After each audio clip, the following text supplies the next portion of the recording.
I'm going to go over how to remove the rear view mirror correctly on a BMW so that you don't break the glass. If you do this wrong, you can crack the glass, and a lot of people actually mistakenly yank on this the wrong way, and it's very simple to crack the glass.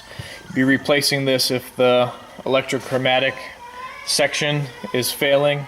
There are some companies that can do a repair, or you would need to replace it. Also on convertibles, the rear view mirror is actually the pickup for the remote. You have to take this trim off first. There's a seam right down the middle, so if you use a pick, usually you can separate the two halves just by going from side to side and just put the mirror in different locations to pop those off. This is the clamshell section. This sometimes can break. You can see these tiny little plastic tabs. So you would need to replace these if these plastic tabs crack during removal.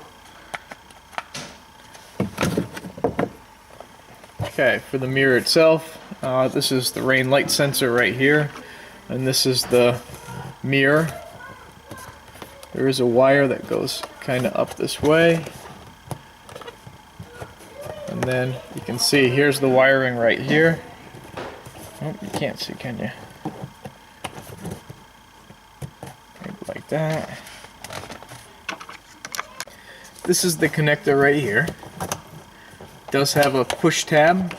This would be for the electrochromatic portion. And that slides out like that.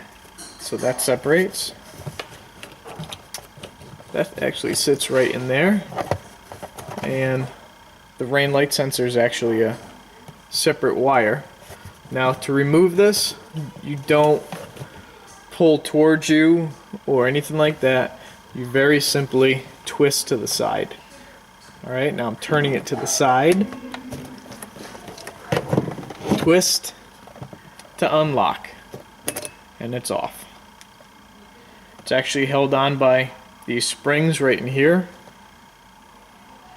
and if you try to pull that straight off, actually I think the repair instructions for this is incorrect, because it actually says to pull out towards you, which in that case you'll definitely break the glass. They actually twist off. Same thing going on. You line them up at an angle, and you find the spot where they sit flush, and then you twist them on. Let's see if I can lock that on.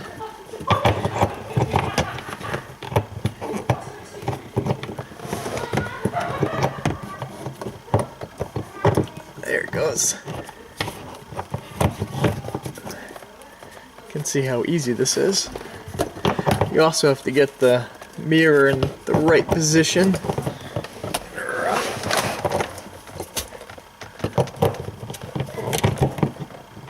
There we go.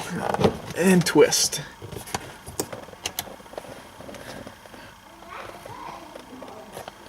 So it's not very difficult. It just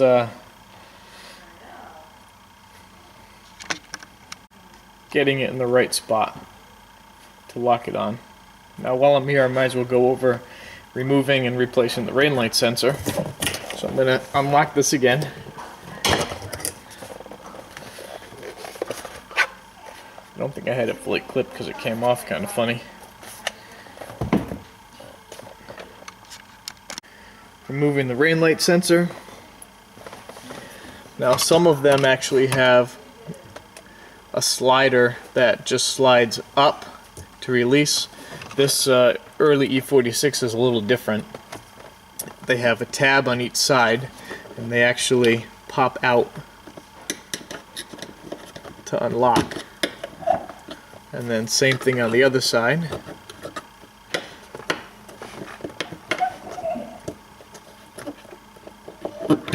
And comes right off. The clip just pulls right off. So So this is how they come off. See how that's lifted, and on this it just lifts also to unlock, and then it just rests in there and push these two tabs in to lock back into place.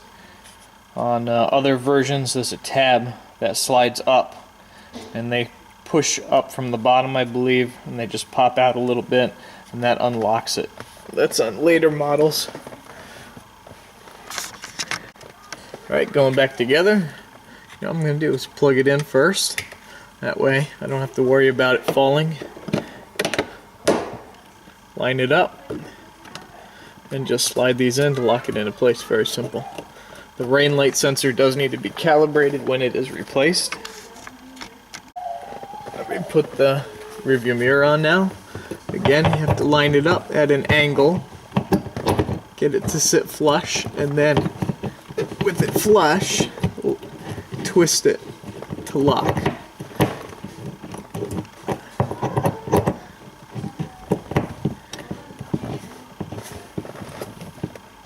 Of course it's gonna fight me. Alright.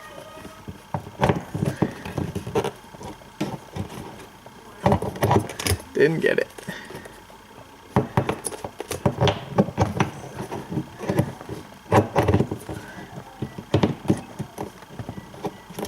There's the tension.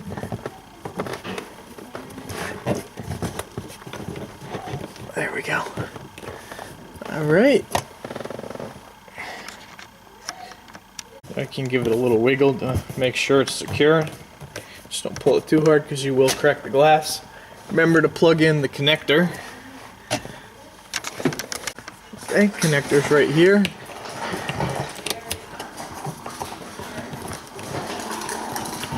Slide that in, lock it in. The other hard part is putting the clamshell on. Now you have to line up both sides and then clip them on. I like to rest one side on and then turn the glass, which kind of holds the tab in place. Get the other side on. You can line up your harness so that it's behind the little locator tab where it sits. And if all goes well, you get it on the first shot and it stays in place just like that. A lot of times you can spend a lot of time trying to get that perfect, and it kind of like holds right along the top and sides. This is something that can take you 2 seconds or a half hour, all depending on how well things go together. It's one of those things that can be somewhat challenging sometimes. Thankfully for me, it went on pretty easy.